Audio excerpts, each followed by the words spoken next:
I never thought I'd become the keeper of my stepson's darkest secret. The truth fell into my hands on a Tuesday morning, literally. 3 birthday cards slipped from Jake's jacket as I hung it in the closet after offering to dry it from the rain. 3 different handwritings, 3 different women, all professing to be the love of his life, all dated within the same week. None from Melissa, his girlfriend of 2 years. My heart pounded as I checked the names: Caitlin, Amber, and Rebecca. I knew Melissa. She'd spent holidays with our family, helped Jake's dad through his heart surgery recovery, and talked about their future together. These other women? Complete strangers who clearly believed they were in exclusive relationships with my stepson. For a moment, I stood frozen in our entryway, the cards fanned out in my trembling hands. The Jake I knew, a successful architect, charming at family gatherings, always ready to help his father with home repairs, seemed impossible to reconcile with this evidence of calculated deception. I carefully placed the cards back exactly as I'd found them, my mind racing. Should I confront him? Tell Melissa? Pretend I never saw them? The weight of this knowledge pressed on my chest like a stone. This wasn't just about infidelity. The meticulous planning required to maintain multiple relationships suggested something more concerning. I chose silence that day, convincing myself it wasn't my relationship, not my business. 2 days later, Melissa called me crying so hard I could barely understand her words. What she described sent chills through me, and would prove to be just the beginning of a pattern I'd watch unfold again and again for years.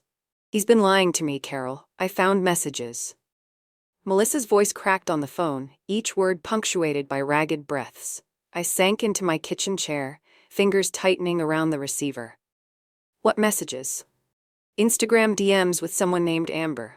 They've been seeing each other for months. There are photos, plans for weekends together when he told me he was at architecture conferences. My stomach nodded. Amber. One of the birthday card names. The worst part, Melissa continued, is how he's been describing me to her. Called me clingy and temporary and said I was good practice for when he meets someone he actually wants to marry. I closed my eyes, remembering the perfect facade Jake maintained at our Sunday dinners, how he'd hold Melissa's hand across the table, discuss their future home together. Have you talked to him? I asked. He denies everything.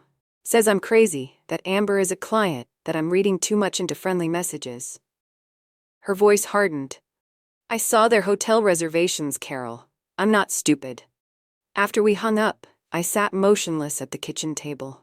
The thought of my stepson, whom I'd helped raise since he was 14, deliberately destroying someone who loved him, made me physically ill. That night, I noticed my husband Robert checking his phone repeatedly during dinner, smiling at notifications, a small detail that would become devastatingly significant later. 2 weeks after Melissa discovered the messages, Jake announced they'd broken up. He appeared devastated, refused dinner for days, and asked his father and me for space to heal from the relationship. She couldn't trust me, he explained, eyes downcast at the family dinner table. Kept accusing me of things. It became toxic. Robert squeezed his son's shoulder. You'll find someone who appreciates you, son. I said nothing, the birthday cards burning in my memory. My relief came when Jake seemed to genuinely grieve the relationship. Maybe the cards were a mistake. Maybe he'd learned his lesson. 3 weeks later, he brought Chelsea to Sunday dinner. We met at a charity event. Jake beamed, his arm around her waist. Dad, Carol, she's incredible. A pediatric nurse, volunteers at animal shelters on weekends. Chelsea blushed as Jake listed her virtues. He gave her his phone to show us photos from their first date, a helicopter tour of the city. He'd never taken Melissa on such extravagant outings. That night, Robert whispered, good to see him bouncing back so quickly. I couldn't sleep, replaying the evening. Jake's behavior with Chelsea was oddly familiar. The excessive compliments, public displays of affection, rapid relationship acceleration. Exactly how he'd been with Melissa initially. The next morning, I began keeping notes in a small journal locked in my desk drawer. 4 months into Jake and Chelsea's relationship, I spotted something that confirmed my worst fears. While shopping downtown, across the street I saw Jake kissing a woman who wasn't Chelsea, outside a boutique hotel. His hand rested possessively on her lower back as he guided her through the revolving door. When confronted privately, Jake's charm transformed to cold calculation. That was a college friend, Carol, nothing more. Why were you spying on me? I wasn't spying, I was shopping and saw you. His eyes narrowed. Chelsea's insecure enough without you feeding her paranoia. Please stay out of my personal life. Jake, I saw you kiss her. A friendly greeting, Europeans do it all the time. His laugh felt rehearsed. I love Chelsea, I'd never hurt her. 2 days later, he appeared at our door in tears. You were right, there was something with that friend, but I ended it. It was a mistake, a moment of weakness. Please don't tell Chelsea, I swear it's over. I wanted to believe him. The alternative, that my stepson was pathologically deceitful, was too painful to accept. That summer, during our family vacation to Lake Michigan, Jake left his car keys behind when he and Chelsea took Robert's boat out for the afternoon. A voice in my head urged me to check his car. In the center console, hidden beneath maps and receipts, I found a second phone. My hands trembled as I powered on the secret device. No password protection. Jake likely never expected anyone to find it. The dating app icon showed notifications from 6 different conversations. Each profile showed Jake in different cities: Chicago, Milwaukee, Indianapolis. Each conversation followed the same template: compliments, plans to meet when in town, promises of exclusivity. I photographed everything with my own phone, returned the device exactly as I'd found it, and walked back to our rental cabin on shaky legs. Over the next 2 years, I documented a clear pattern across 3 of Jake's serious relationships. Each followed identical phases. Phase 1. Intense courtship, lavish gifts, constant attention, meeting family early, discussions of future together. Phase 2. Fabricated work emergencies requiring travel or late nights. Phase 3. Password changes on devices, accusations of paranoia when questioned. Phase 4. Discovery of infidelity, followed by either breakup or tearful promises to change. Phase 5. Repeat with a new primary partner within 1 month. The patterns were so predictable I could mark them on a calendar. When Jake began dating Allison, I knew exactly when he'd start claiming urgent project deadlines. When he brought Jessica home for Christmas, I knew by Valentine's Day she'd be calling me confused about finding women's numbers in his coat. But nothing prepared me for what I discovered when I began noticing these same patterns in my husband's behavior. Subtle signs I'd overlooked for 15 years, suddenly becoming clear as day. The realization came gradually, then all at once. Robert's business trips, every other month, the late-night texts he'd shield from my view, the cologne he didn't wear at home. I began comparing Robert's calendar to Jake's. The patterns were identical, not just similar, but a precise blueprint. When Jake claimed architectural conferences in Denver, Robert had insurance conventions in Phoenix. Their absences never overlapped. Their excuses mirrored each other's. My marriage of 15 years suddenly appeared as a carefully constructed illusion. "Why are you looking at my calendar?" Robert asked, finding me at his desk one evening. "Just confirming our anniversary weekend." I lied smoothly, "Making sure you didn't book anything." Later that week, I contacted Robert's ex-wife, Jake's mother, for the first time in a decade. "I'm not surprised you're calling," she said. "Let me guess, you've noticed the pattern?" My blood ran cold. "What pattern?" "Robert and Jake. Like father, like son." Her laugh held no humor. "Robert had 5 affairs during our marriage. Always followed the same routine: work trips, new cologne, password changes. I left when Jake was 13. Robert told everyone I abandoned them. The floor seemed to shift beneath me. Jake is doing the same thing." "Of course he is. He learned from the master." That night, I sat in my car outside our home for an hour, comparing screenshots from both Robert's and Jake's phones. The evidence was devastating, not just affairs, but a calculated system of deception. Jake hadn't developed this behavior in isolation. He'd been taught. More disturbing was discovering messages between them. Robert advising Jake on maintaining separate devices, creating believable excuses, managing multiple relationships without detection. When Jake announced his engagement to Heather 6 months later, I felt physically ill watching him present the ring at our family dinner, promising her forever while his dating apps remained active on the secret phone he didn't know I documented. "She's the one," he declared, tears in his eyes that looked genuine. "I've never felt this way before." The same words he'd said about Chelsea, and Jessica, and Allison.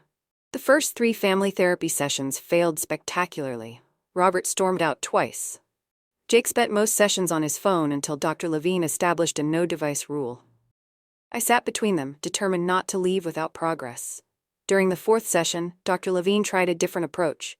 Today we're focusing solely on childhood. No accusations about current behavior. She turned to Jake. Tell me about when your mother left. Jake stiffened. She abandoned us. I was 13. End of story. And how did your father explain her departure? Jake glanced at Robert. He said she found someone else, that she chose another man over her own son. Dr. Levine nodded. Robert, is that accurate? Robert shifted uncomfortably. I may have simplified things for a 13-year-old. Simplified how? I asked. The silence stretched until Robert finally spoke. She caught me with her sister.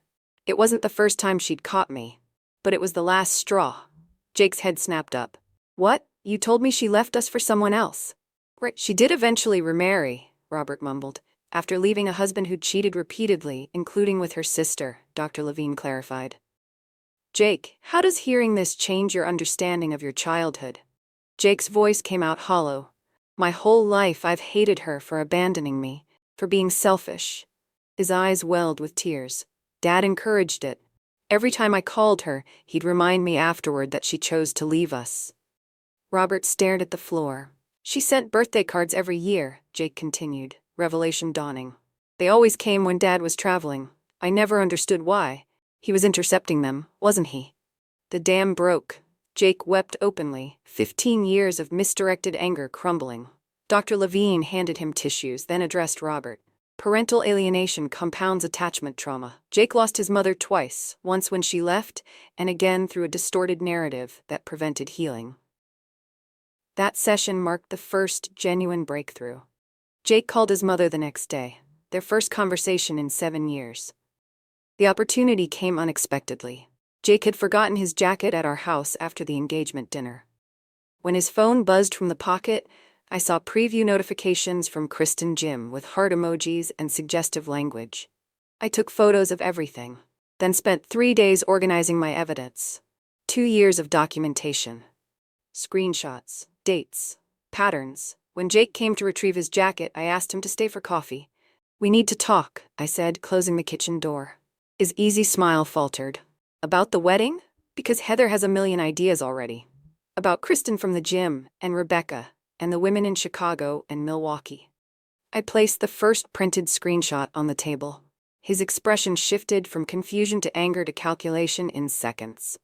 Those are old messages, from before Heather. I laid down more papers. These are from last week. These are the exact same messages you sent Chelsea 2 years ago. You're violating my privacy. This is insane. His voice remained controlled, reasonable. I know about the second phone, Jake. I know your father taught you this system. That landed. His eyes widened slightly. Heather deserves to know who she's marrying, I continued. Someone who can maintain relationships with multiple women while making each believe she's the only one isn't ready for marriage. You have no right. His voice hardened. This would destroy Dad too. Is that what you want? To blow up our entire family? This pattern is destroying people already. Melissa, Chelsea, Jessica, Allison, they all trusted you. That's relationships. People get hurt. Nobody's perfect. His defensiveness shifted to threatening. If you tell Heather, you'll never see me again. Dad will choose me, you know that. I pushed the final paper toward him, a text exchange between him and Robert discussing strategies for managing their double lives. Like father, like son, I said quietly. His face was drained of color. What do you want from me? Family therapy. All of us. Or I tell Heather everything. The therapist's office felt too small for the weight of our secrets. Robert refused eye contact. Jake alternated between defensive posturing and staring at the floor. I clutched my folder of evidence like a shield. Dr. Levine specialized in intimacy disorders and betrayal trauma. I'd chosen her carefully. Carol has brought you both here with serious concerns, she began. I'd like to create a space where honesty feels possible. Jake spoke first, painting himself as the victim of my obsession with his private life. Robert nodded supportively. When my turn came, I didn't speak. I handed Dr. Levine the folder. This documents a pattern across multiple relationships for both Jake and Robert. including my marriage. The room fell silent as she reviewed the evidence. Her expression remained neutral, professional, but her eyes widened slightly at certain pages. "This shows a consistent pattern," she finally said. "Jake, Robert, would you like to respond to this documentation?" Robert exploded. "This is a violation of privacy. Carol has been spying on us both." "Not spying," I corrected calmly. "Paying attention. Connecting dots no one thought I'd connect." The session fractured into accusations, denial, and anger, until Dr. Levine held up her hand. "I'm seeing evidence of what we call intimacy disorder, using multiple relationships to manage emotional regulation. It often runs in families." Her words landed like stones in still water. Jake looked at his father. Robert looked away. "The behavior isn't about sex," she continued. "It's about using romantic conquest to regulate emotional states, anxiety, emptiness, fear of abandonment. Jake, your mother left during your formative years. That creates deep attachment wounds." Jake's eyes filled with tears, real ones this time. "I've called Heather," I said quietly. "She's in the waiting room. She deserves to make an informed choice about her future." "What you're describing is essentially an addiction cycle," explained Dr. Hawkins, the addiction specialist Dr. Levine recommended for Jake's individual therapy.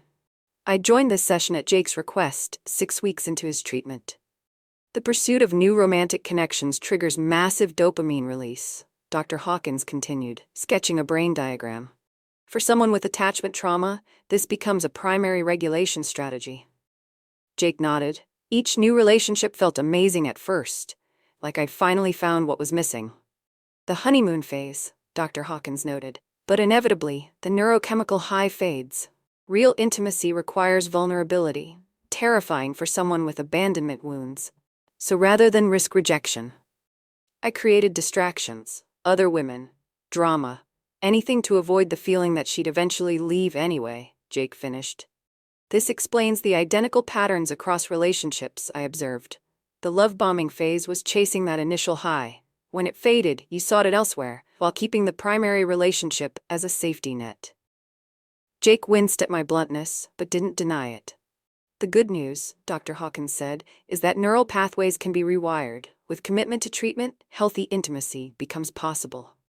The 6 months following that session were the hardest of our lives. Robert moved out. Jake postponed the wedding. Family gatherings became therapy sessions. Heather made her conditions clear: complete transparency, continued therapy, and a 1-year engagement delay. To my surprise, Jake agreed to everything.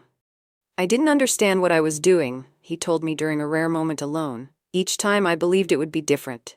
Each new relationship felt like a chance to be whole." Robert's journey proved more difficult. After 30 years of deception, his patterns were deeply ingrained. Our marriage entered a separation that became permanent. Some wounds run too deep for healing. Dr. Levine explained the neuroscience behind their behavior. How deception and conquest triggered dopamine responses similar to addiction, creating a chemical cycle difficult to break without intervention. Jake committed to recovery with the determination he'd once applied to maintaining his double life. Location sharing with Heather.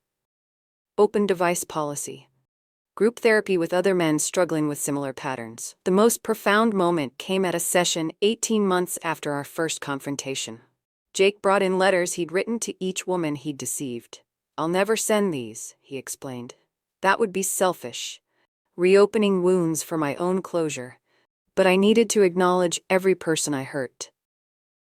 2 weeks before Jake and Heather's rescheduled wedding date, she requested a private session with Dr. Levine. I was surprised when she asked me to join. "I need perspective from someone who's witnessed Jake's entire journey," Heather explained, as we settled into the familiar office chairs. Dr. Levine began gently. "Heather has an important decision to make, and wanted your input, Carol." Heather twisted her engagement ring. "Jake has done everything asked of him in treatment. He's been transparent, committed to therapy, and rebuilt connection with his mother. But I keep asking myself, is changing this fundamental actually possible? Or am I setting myself up for heartbreak?" The weight of her question hung in the air. My answer would impact multiple lives. "I can't make this decision for you," I said carefully, "but I can tell you what I've observed over 18 months of Jake's recovery. I described the transformation I'd witnessed, not just behavioral changes, but a fundamental shift in how Jake related to himself and others. The moment he broke down after learning the truth about his mother, his vulnerability in group therapy, the rigorous honesty that had replaced calculated charm. The Jake who started therapy was performing a version of himself he thought people wanted. Jake today is learning to exist without that performance. Dr. Levine nodded. Recovery from intimacy disorders requires rebuilding one's entire relationship with vulnerability and truth. It's a profound neurological restructuring. Heather wiped away tears. I love him, but love wasn't enough before. Before, you loved who you thought he was, I pointed out. Now you're seeing the actual person, wounded, healing, and doing the difficult work many men never attempt. The question isn't whether Jake has changed, Dr. Levine added. The evidence shows he has. The question is whether you can fully trust that change, given your history. Heather straightened her shoulders. I need one more thing before deciding. The following day, she met with Melissa, Jake's ex-girlfriend, whose tearful phone call had started my documentation journey. I wasn't present, but Heather later shared that Melissa confirmed the patterns I'd identified and expressed genuine surprise at Jake's commitment to change. 3 days later, Heather made her decision. The wedding was nothing like their original grand plans. Instead of 200 guests at a country club, 40 close friends and family gathered in Heather's parents' garden. Instead of traditional vows, Jake and Heather read letters they'd written with their therapist, acknowledging the journey that brought them there. 2 years ago, I wasn't capable of the honesty this commitment requires, Jake said, his voice steady. I used relationships to fill emptiness inside me, creating destruction I'm still making amends for. Today, I choose integrity over comfort, truth over convenience, and one real connection over 1,000 superficial ones. Heather's vows acknowledged the risk she was taking. I choose you with open eyes, not blind faith. I choose this relationship knowing its imperfections and history. I commit to our continued healing, yours and mine, and to the boundaries that protect it. Robert declined to attend, still refusing therapy and blaming me for turning his son against him. Jake's mother came instead, our first meeting after 15 years of Robert's orchestrated separation. Thank you for seeing what I couldn't, she whispered during the reception. For breaking the cycle, I failed to stop. After the small gathering, Jake approached me holding Heather's hand. We have something for you, Heather said, handing me an envelope. Inside was a letter of gratitude and a donation certificate to a trauma recovery center, made in my name to fund therapy for women healing from relationship deception. Your courage changed the direction of multiple lives, Jake said. We want to extend that impact. I hugged them both, remembering the birthday cards that had started this journey 2 years earlier. The contrast between that moment of discovery and this one of genuine connection demonstrated how facing painful truths creates possibility for authentic healing. Today, 2 years later, my stepson's recovery from chronic infidelity continues, proof that while patterns can be inherited, they can also be broken. What I've learned through this journey is that betrayal isn't just about lies told to others. It's about the lies we tell ourselves. Jake believed each new relationship would fix what was broken inside him. Robert never confronted his own emptiness. The warning signs were always there. Love bombing followed by unexplained absences, defensive accusations when questioned, identical romantic scripts used with different partners. These aren't just red flags, they're flashing emergency lights. For anyone recognizing these patterns in their relationship, I offer 3 pieces of advice. Trust your instincts. Document everything. Seek specialized help. Breaking generational patterns requires tremendous courage. Jake faced his demons. Robert couldn't. The difference wasn't their capacity for deception, but their willingness to embrace painful truths. My journey continues. Rebuilding my life after discovering my marriage was built on fabrications. But I no longer carry the weight of deadly secrets. Sometimes family loyalty means having the courage to bring darkness into light, no matter how painful the glare. What Robert revealed during our final therapy session would shake the foundation of everything I thought I knew about our family. His confession about a double life spanning decades led me to discover a network of men, colleagues, friends, even my own brother, all using the same system of deception. If my stepson's story helped you identify relationship addiction patterns in your life, you won't believe what happened when I began connecting the wider web of betrayal that had surrounded me for years. The techniques I developed to document and expose these patterns have now helped dozens of women reclaim their reality and break free from gaslighting. That story comes next, and it's one every person questioning their instincts needs to hear.